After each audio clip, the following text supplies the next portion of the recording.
A Junior History of England, a school textbook published by the Minister of Education of Ontario, 1929.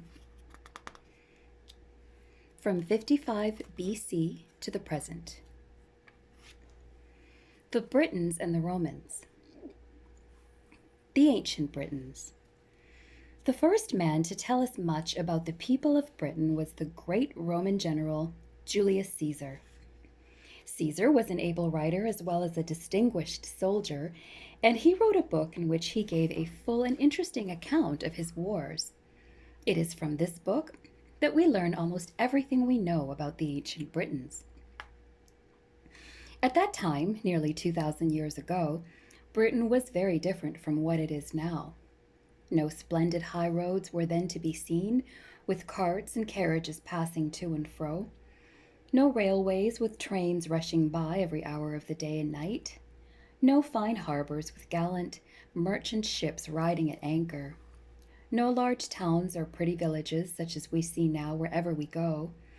No beautiful fields and gardens with their rich displays of fruits and flowers. The country was, for the most part, covered with marsh, forest, and moorland, through which roamed the wolf and the wild boar. The only roads were pathways through the forest. The houses were made of turf and branches of trees daubed with clay. The only towns were places of refuge in the forest or on the hilltops, which were fortified with a stockade of felled trees.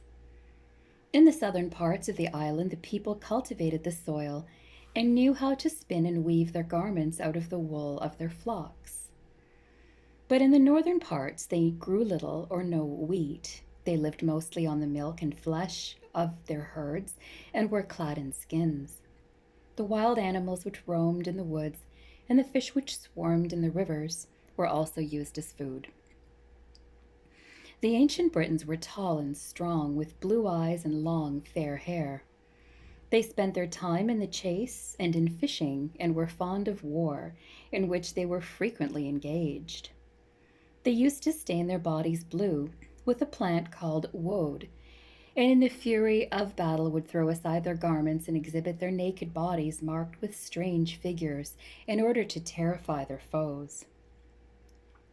They were not united into one kingdom, but were divided into many tribes, each having its own petty chief, and these tribes often fought with each other, striving each to obtain the mastery. Yet we shall see that when a foreign enemy invaded their country, they defended it with great valor and performed many deeds of heroism. Besides the warriors, there were the priests, who were called Druids. The religion of the ancient Britons was a cruel one. Even human beings were offered up as sacrifices to their gods. The victims were put into large, image-shaped cages of wickerwork and then burned. The persons who were condemned to die in this manner were generally such as had been found guilty of some crime. Sometimes they were prisoners taken in war. But the Druids had one beautiful custom. The mistletoe was sacred to the gods, and at a certain season of the year the priests went into the woods to cut it with a golden sickle from the oak on which it grew. The plant was then distributed among the crowd of worshippers. And happy was the man who received a portion, for he fancied that he had then possessed a charm which would save him from danger and disease. Among the Druids was a famous class of men called the bards, whose office it was to compose songs in honor of the great men of their tribe and sing them to the music of the harp.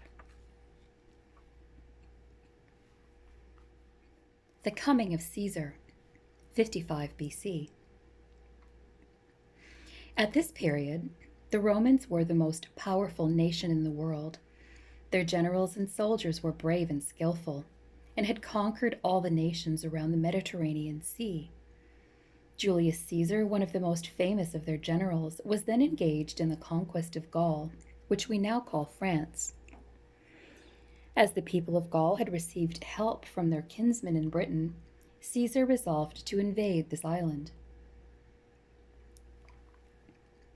On a summer day in the year 55, before the birth of Christ, Caesar set sail with a fleet and about 10,000 of his bravest soldiers.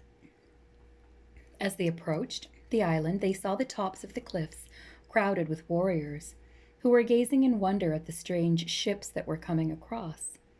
Caesar sailed along the coast for some miles until he found a place suitable for landing, but the Britons were there before him.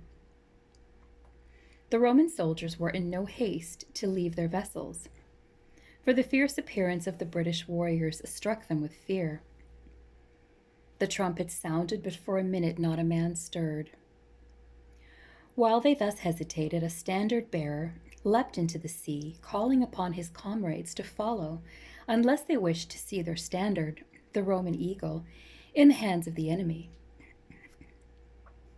He, at least, would do his duty to his country and his general. This was enough to rouse them. With a loud shout, they all sprang ashore and rushed upon the Britons.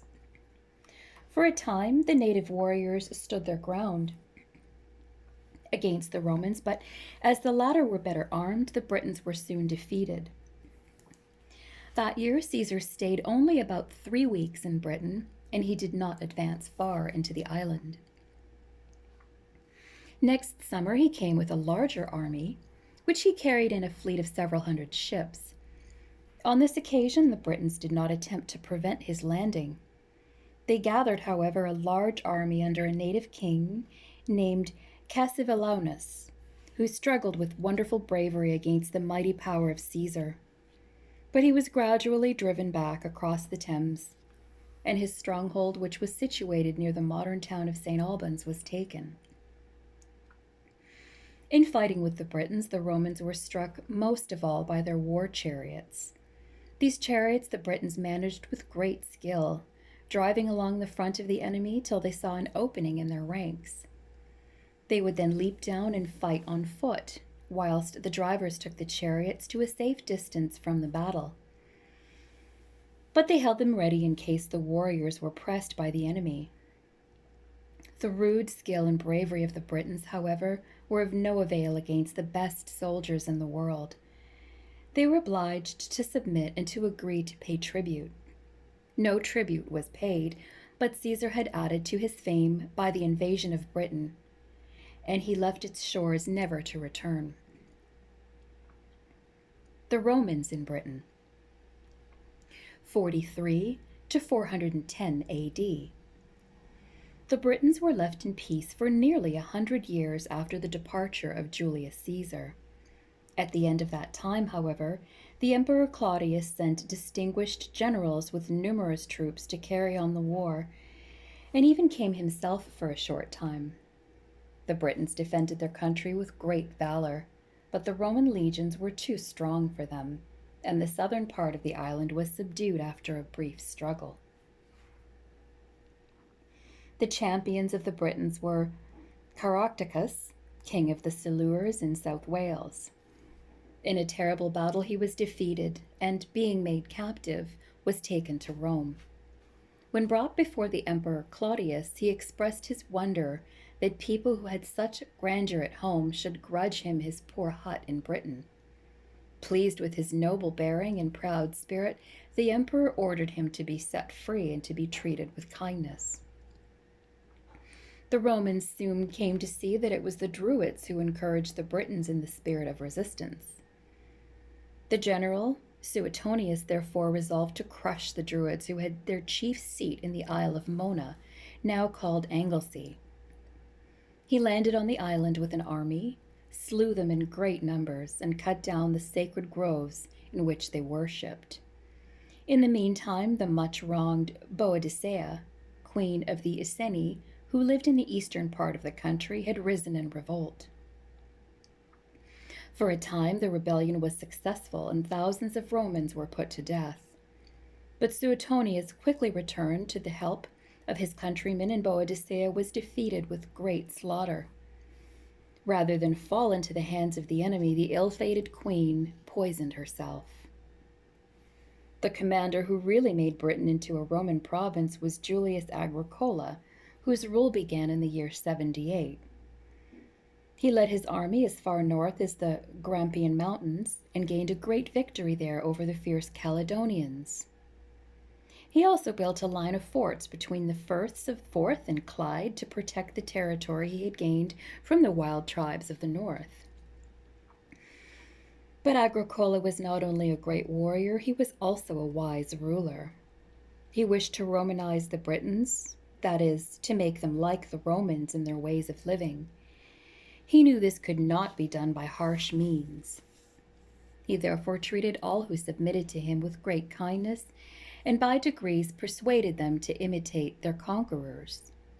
The Britons were a grateful race and honored him in return, and when he left the country after a rule of 6 years, he carried away with him their respect and good wishes. The whole of the southern portion of the island might now have been at peace if it had not been for the fierce Caledonians who frequently plundered and laid waste the northern part of it. So troublesome had they become in the reign of Hadrian that the emperor himself came to punish them in the year 121. To stop their inroads for the future, he caused a huge rampart to be built right across the country, from the mouth of the Tyne to the Solway Firth. It was guarded by many soldiers who lived in forts placed at certain distances all along it. So strongly built was Hadrian's wall that even now, after a lapse of nearly 1800 years, parts of it remain here and there. For more than 300 years, Britain remained a Roman province. Great changes took place during this period. Some of the thick forests were cut down, and many of the wild beasts that used to roam in them were destroyed. Fine cities were built, remains of which have been brought to light in later times. Such were London, Bath, Chester, Lincoln, and many others. To make traveling easy, good roads were made. These were called strata, and hence we have our word street. The Britons became civilized and learned how to cultivate the soil and carry on trade.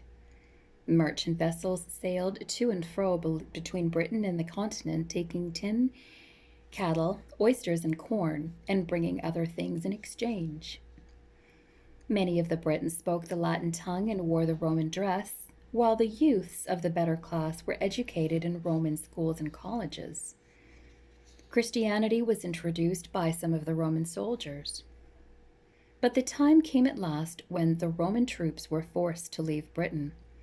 The warlike tribes of northern Europe were pressing so hard on Italy that their help was required at home.